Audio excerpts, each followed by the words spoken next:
What happened? Because it was prophesied, it's set in stone. God of heaven says it's going to happen, it's going to happen. Maybe in this case, it tells you when.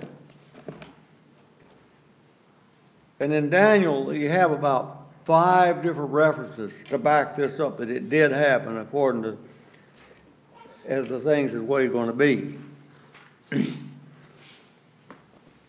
The Medes and the Persians, it talks about the rivers being dried up. Well, they dug a diversion around the city of Babylon, and that made the water go away from the floodgates that went through, and so they were able to do almost a bloodless coup.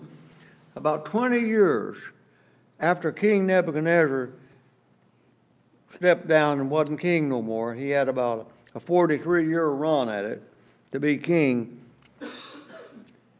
About 20 years later, Belteshazzar, I can't say it right, but he was King Nebuchadnezzar's son-in-law. His daughter was the queen. And that's where the handwriting was on the wall.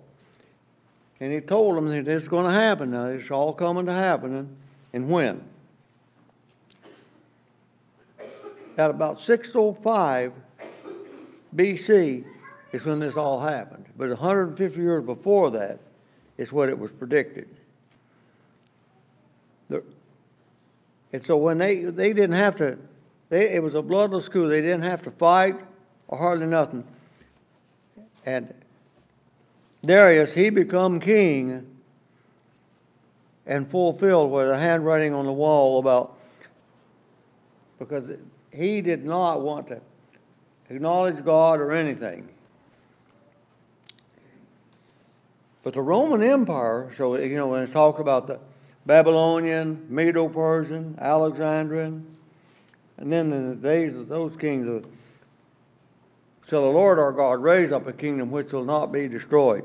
So you got a long run there at how the Bible, the prediction would come into being.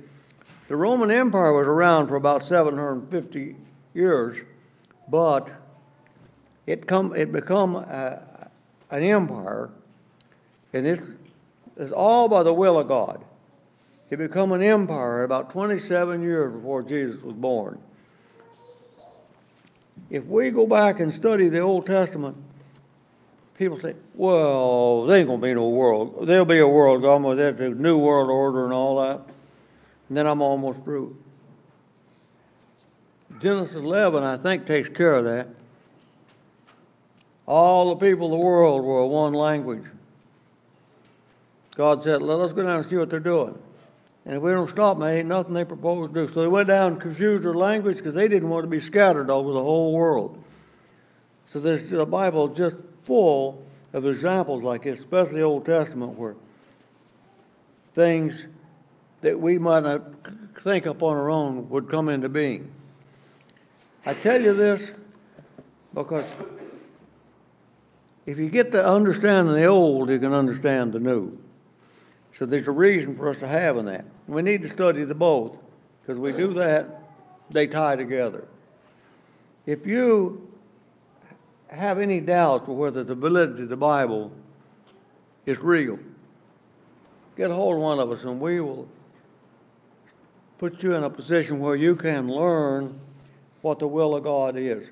Because what we think don't count, but what the Word of God says does count.